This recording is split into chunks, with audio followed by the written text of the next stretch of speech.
मसूरी में आने वाले समय में ट्रैफिक जाम की परेशानी से राहत मिलने वाली है।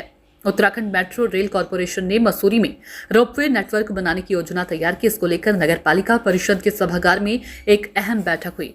बैठक में रोपवे के प्रस्तावित रूट, पर्यावरणीय असर और स्थानीय लोगों की राय पर चर्चा की गई।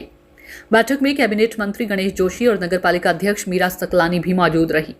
मंत्री ने कहा कि रोपवे शुरू करने से पहले सभी जरूरी विभागों से अनापत्ति प्रमाण पत्र ले लिए जाएं और जमीन की उपलब्धता सुनिश्चित हो। उन्होंने चेताया कि बिना पूरी तैयारी के उद्घाटन करने से बाद में समस्याएं खड़ी हो सकती है। पालिका अध्यक्ष मीरा सकलानी ने भी परियोजना का समर्थन किया। उन्होंने कहा कि मसूरी में ट्रैफिक और पार्किंग की समस्या बहुत बड़ी है। ऐसे में रोपवे एक अच्छा विकल्प हो सकता है, लेकिन उन्होंने ये भी कहा कि परियोजना में स्थानीय लोगों की सहमति और सुविधा का पूरा ध्यान रखना चाहिए। प्रस्तावित ropeway route multi level parking से chick chocolate to 230 metre, library चौक से Lal Tibba 2.83 kilometre, camel's back road से Kempty fall to 4.67 kilometre, library से George Everest house to 3.71 kilometre, George Everest house से भद्राज मंदिर to 7 kilometre. Uttarakhand metro rail corporation के प्रबंध निदेशक ब्रजेश मिश्रा ने बताया कि रोपवे से पर्यटकों का आसान, सुरक्षित और हरित सफर मिलेगा। इससे मसूरी की सुंदरता भी बनी रहेगी और स्थानीय युवाओं को रोजगार के नए मौके मिलेंगे। सरकार का लक्ष्य है कि उत्तराखंड को सस्टेनेबल टूरिज्म का मॉडल राज्य बनाया जाए। परियोजना की रिपोर्ट तैयार करने के लिए तकनीकी सलाहकारों की नियुक्ति भी की जा रही है। जिस प्रकार से हमारे अन्य टूरिस्ट प्लेसेस पर, रिलीजियस प्लेसेस पर रोपवे लग रहे हैं, मैंने माननीय मुख्यमंत्री से अनुरोध किया था कि मसूरी एक प्रमुख पर्यटक नगरी है।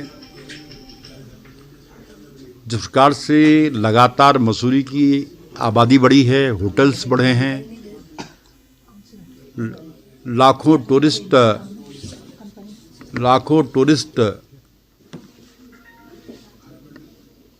सीजन में यहाँ पर आता है, हजारों गाड़ियाँ यहाँ पर आती है और हमारी जो बेरिंग कैपेसिटी है उससे ज़्यादा लोग यहाँ पर आ रहे हैं। ऐसे में कभी कोई बड़ी घटना यहाँ भी हो सकती है। उनको कैसे नीचे ही रोक लिया जाए, कम से कम व्हीकल यहाँ पर आएँ, उसके लिए रोपवे होने का रोपवे होना बहुत ज़रूरी है। और मेट्रो ने 4 स्थानों का सर्वे यहाँ पर किया है और आज स्थानीय स्टेक होल्डर्स के साथ बैठकर एक चर्चा यहाँ पर हुई है। कई बिंदु यहाँ पर सामने आए हैं। मैंने मेट्रो के अधिकारियों से कहा है कि एक बार फिर उसको रिव्यू करें,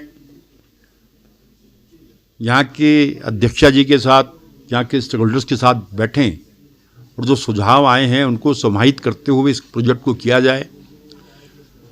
क्योंकि पूर्व में जो मेरा अपना अनुभव है, जो प्रकुल मसूरी रोपवे जो 527 करोड़ रुपए का हम लेकर आ रहे हैं, वो अभी तक पूरा हो जाना चाहिए था। लेकिन हमारे शिलान्यास करने के बाद 2 साल तक हवा में झूलता रहा, क्योंकि बीच में आईटीपी के वहाँ से उसको आना था, जिसकी क्लियरेंस में बहुत टाइम लगा। तो मैंने आपसे कहा है कि आप सारी चीज़ों को एक्सप्लाइट करके, पार्किंग का ध्यान करके,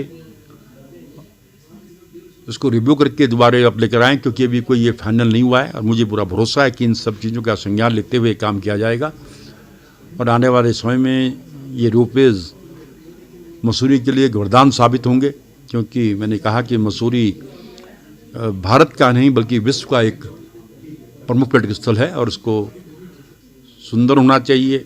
यहाँ पे आने जाने के आवागमन के साधन सुगम होने चाहिए। उस दिशा में एक बहुत सुंदर प्रयास हमारी सरकार द्वारा किया जा रहा है। देखिए, जैसे आज पूरे स्टेक होल्डर्स के साथ भी यहाँ पे बैठक हुई है और क्योंकि इसके अलावा हमारे पास मसूरी में कोई और विकल्प नहीं है ट्रैफिक को डाइवर्ट करने का, तो मुझे लगता है कि ये एक बेहतर योजना हो सकती है मसूरी के लिए। और किस तरीके से धरातल पर उतरेगी, ये आज पूरे स्टेक होल्डर के साथ बैठ कर के सभी के सुझाव भी आ गए हैं और हमने कंपनी को भी बोल दिया है कि आप जो पहले जो प्रायोरिटी के तौर पे जो चीज़ें तैयार होनी चाहिए आप उसको पहले तैयार कीजिए, उसके बाद फिर इस काम को आगे बढ़ाइए। लैंड बैंक एक बहुत बड़ा इशू होगा आपके लिए, अगर ये योजना यहाँ पर आती है तो आप ही को उपलब्ध करानी पड़ेगी। देखिए, जहाँ पे नगर पालिका की भूमि होगी वहाँ पे नगर पालिका उपलब्ध कराएगी, लेकिन जहाँ पे प्राइवेट लैंड होगी वहाँ पे कंपनी अपने स्तर पे उसको देखेगी। नगर पालिका पूरा सहयोग के लिए तैयार है। बिल्कुल, नगर पालिका पूरा सहयोग के लिए तैयार है। हम लोगों ने मसूरी में रोपवे प्रेजेंटेशन दिया जिसमें कि 4 मुख्य लाइनें हैं और जितने टूरिस्ट स्पॉट हैं उनको कवर करने की कोशिश की गई है। माननीय मंत्री जी गणेश जोशी जी थे, माननीय अध्यक्षा जी नगर पालिका परिषद की थी और कुछ और गणमान्य व्यक्तियों के साथ साथ ट्रेड एसोसिएशन, होटल एसोसिएशन, बिजली विभाग के अधिकारी, जल विभाग के अधिकारी, फॉरेस्ट डिपार्टमेंट के और शासन से हाउसिंग डिपार्टमेंट के अधिकारी भी सब यहाँ पे थे। प्रेजेंटेशन दिया गया, अपने कंसर्न उन्हें बताए गए और हमारा सबसे पहला फोकस रहेगा कि हम लैंड जो हमने आइडेंटिफाई की है एक बार फिर से भी मीटिंग करेंगे ट्रेड एसोसिएशन और लोकल रेजिडेंट एसोसिएशन के साथ, और अगर उसमें कोई अलाइनमेंट में बदलाव अगर सजेस्ट होता है तो हम निश्चित रूप से वो करेंगे। और आज हमने मंत्री जी को भी बताया कि हम लोग पास एक्सपीरियंस है कि हम फॉरेस्ट लैंड और डिफेंस लैंड को भी हैंडल हमने किया है अपने पुराने प्रोजेक्ट में, और यहाँ देहरादून में भी हमें डिफेंस की 4 हेक्टेयर लैंड के लिए एनओसी मिल गई है। और यहाँ पे भी हम निश्चित रूप से जो भी लैंड आइडेंटिफाई करेंगे, जो सबकी सहमति से अलाइनमेंट जो फाइनल करेंगे हम लोग, वो हम उसको करते हुए लैंड, सबसे पहला हमारा फोकस लैंड पे है। और इसके बाद आज हमने माननीय अध्यक्षा मैडम ने जब कहा कि पार्किंग होना चाहिए, तो पार्किंग के लिए भी अगर लैंड आइडेंटिफाई हो जाती है और वो कहती हैं कि तो हम वो उस चीज़ को भी पार्किंग के लिए शासन के पास हम उसका प्रस्तुत करेंगे। और माननीय मंत्री जी की उपस्थिति में चूँकि सब कुछ बातें हुई हैं तो वो भी शासन प्रशासन को इस बारे में उचित आदेश देने का कष्ट करेंगे। कहाँ की आप रोप पे लाने की योजना है? अब इसमें जो 4 प्रमुख लाइन हैं, इसमें पहली लाइन तो है हमारी कार पार्किंग से लेके, पहली हमारी है लाइब्रेरी चौक से जॉर्ज एवरेस्ट जो कि 3.7 किलोमीटर की है, जो कि सबसे बड़ी है। दूसरी लाइब्रेरी चौक टू लाल टिब्बा है, ये 2.83 किलोमीटर का है। और तीसरा है camel back road to Kempty fall, ये है 4.67। इनफैक्ट ये सबसे बड़ी लाइन है, लेकिन इसमें आज कुछ सजेशन दिए गए हैं, इसको हम फिर से रिव्यू करेंगे इस लाइन का अलाइनमेंट पे ऊपर। फिर George Everest to Bhadraj temple, ये हमने अभी के प्रपोजल में नहीं जोड़ा है, लेकिन ये जब हमारे ये 3 रोपवे जब हो जाएंगे तब इसको हम फ्यूचर में टेकअप कर सकते हैं, क्योंकि इसमें लोगों की जनभावना है कि ये एक ही बलराम जी का मंदिर है और यहाँ पे भी अप्रोच होनी चाहिए। और एक है मल्टी लेवल पार्किंग से चिक चॉकलेट, ये सबसे छोटी है लेकिन सबसे इम्पॉर्टेंट। यहाँ ऑलरेडी पार्किंग से हम एक ऐसी जगह कनेक्ट करेंगे जहाँ पे करीब 150 से ज़्यादा होटल हैं।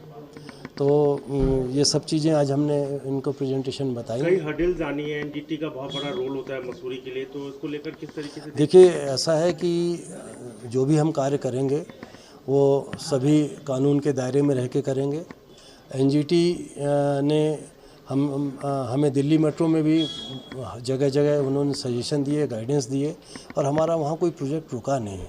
और वही कार्य पद्धति, चूँकि हम लोग सब वहीं के हैं, उसी ऑर्गेनाइजेशन में हम लोग काम करके आए हैं, सब हैंडल किया हुआ है, तो निश्चित रूप से हम उन लोगों को साथ में लेके चलेंगे। और अगर उनके जो सजेशन होंगे, क्योंकि एक जो भी कार्य करना है कानून के दायरे में, सरकार का काम है, कानून के दायरे में होगा, और हम उनका भी सहयोग लेके ही आगे बढ़ेंगे।